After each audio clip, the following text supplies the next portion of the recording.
everyone. I just wanted to make this real quick so everybody knew I was okay and having fun. I'm currently sitting on a beach somewhere on the northeast side of Jeju Island, and it was overcast pretty much all morning, and it's a little windy, as you can probably hear, but the sun just came out, and so I just found this little pocket beach. So I've been wandering around town for a little bit. I'm currently hanging out and being guided around by Mike and Lindsay, my besties that have been traveling the world for the last couple of years, and our other friends, Mick and Lise, who were just amazing and so much fun to hang out with, went home on the 20th, and Brianna went home on the 17th. I texted her this morning. She's recovering. It took her about 3 days, but she's finally recovering and getting used to things again at home. And this little area is more of a beach town. It's very reminiscent of, say, Cannon Beach. I'd say maybe 15-20% bigger. But I've been wandering around and everything's real sleepy and slow here on a Monday at like 1 p.m. So this is just gorgeous. There's black volcanic rock here. We went to a place called AOL Cafe Street day before yesterday, and it was gorgeous. Yesterday was a do-nothing day, so we just stayed in. I ended up going seeing Fast and Furious. I found a movie theater, couldn't figure out how to buy a ticket, so I eventually had to talk to the manager, who looked like he was like 12 years old, but he got me a ticket and some popcorn, and that's all I needed. Mom, it's just so safe and so wonderful here. There's no worries. I'm not worried about anything or harassment or violence. It's such an amazing feeling not to have to worry about that every day. Not to mention all the people are so incredibly nice and helpful. Obviously, it was on me to learn the language, which I was unable to do, and I'm not picking up a lot of it here either. But I'm doing my best, and I'm being polite and respectful, and everybody's very helpful and very willing to help. They have a lot of tourists, especially in the larger cities. We are currently staying in Jeju City, which is pretty much like all the other cities on the island here and in Korea. We flew into Incheon, went to Seoul, stayed there 3 nights, took the bullet train to Busan, which was awesome, got up to 181 miles an hour.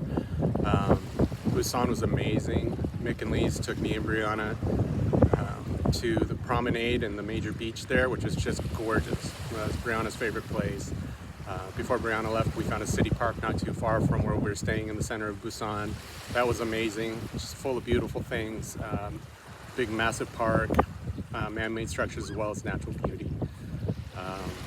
In Berlin, as far as the people here, mostly I've seen people that resemble strongly Tennille and Timmy and Tara and Audra and Naomi, a few people that resemble Audra and Naomi. I haven't seen too many people that resemble me or Dave.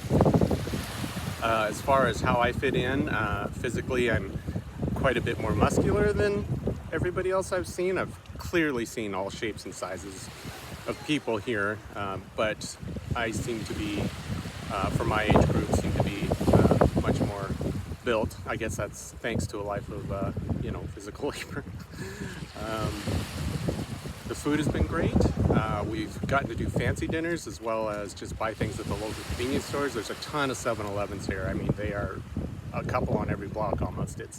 And also competitor quickie marts, those kinds of things. So you can always go in and get gimbap, the wrapped up, prefabbed sushi rolls that don't have fish in them. It's more like Spam or some kind of meat and cheese.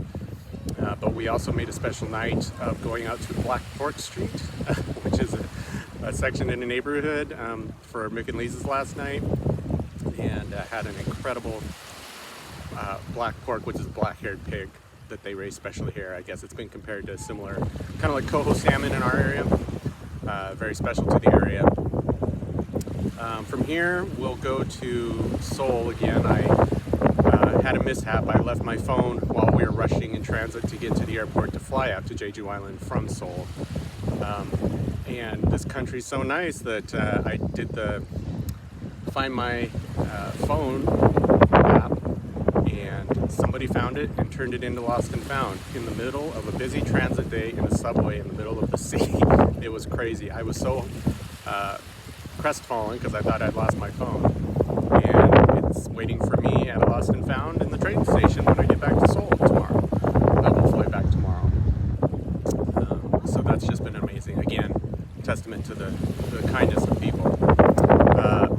did lose your gift, your Swedish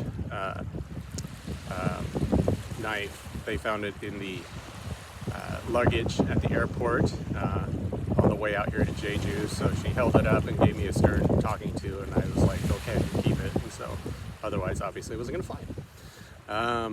They also had a problem with my battery pack that Tennille that you got me.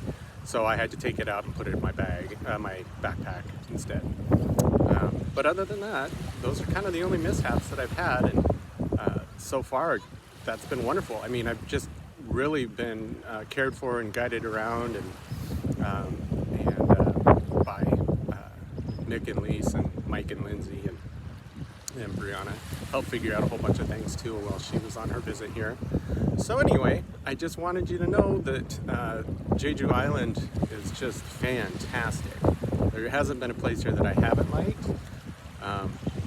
You know, going to the palace was amazing. We got to dress up in the hanbok traditional dress, and we all chose kind of fancier costume types. You know, like all the boys had the same purple flower pants, which we did not coordinate, but it ended up that way. But that was fantastic. They had a secret garden that you could go through, which you know, you a little bit of money for that, and then, but the main tour was great of the palace, and it was just kind of breathtaking, to tell you the truth. And again, that walking out onto the AOL Street Cafe boardwalk, essentially, you have a walking trail and everything, and just the black volcanic rock and the clear as blue water, not unlike what's behind me. Just breathtaking. I mean, this is the most beautiful place I've ever been. It's just, it chokes you up, you know? I mean, there's been a lot of that for me this trip, and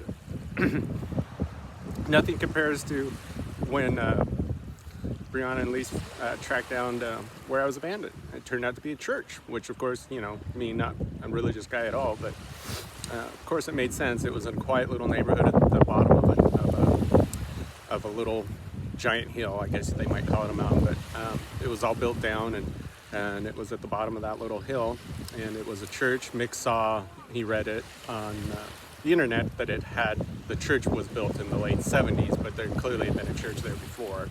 It was a kind of a quiet family neighborhood. There was a school right up the intersection, just across the intersection, quiet little family area, and so whoever left me there clearly knew I'd be found. That was a moment. It really was. I can't thank everyone enough for making that happen for me. It was a truly momentous occasion. So anyway, I just wanted everyone to know that I'm fine. I'm being cared for. I'm, like I said, dinging around today a little bit on my own while Mike and Lindsay are at the Hanyo Museum. Lindsay had read a book about the women that are so famous from here that were divers, and they helped provide and create an industry here throughout history, and so it's a very special thing, and they're at a museum that's located here. And then after that, we're going to meet up for American-style burgers at a place called Tennessee Table, which apparently an expat started, and we're going to go get American-style burgers, which I'm all in for, because Mike and Lindsay go to Bali from here, and they don't have a whole lot of beef in Bali, so Mike wants to get a burger in before they head off there. But anyway, love you all. Thank you for caring about me. I love being a part of your lives, and it's important to me that we all know and love each other. So anyway, I'll say goodbye, and sayonara. I know, wrong language, but best wishes from Jeju Island. Love you. Bye.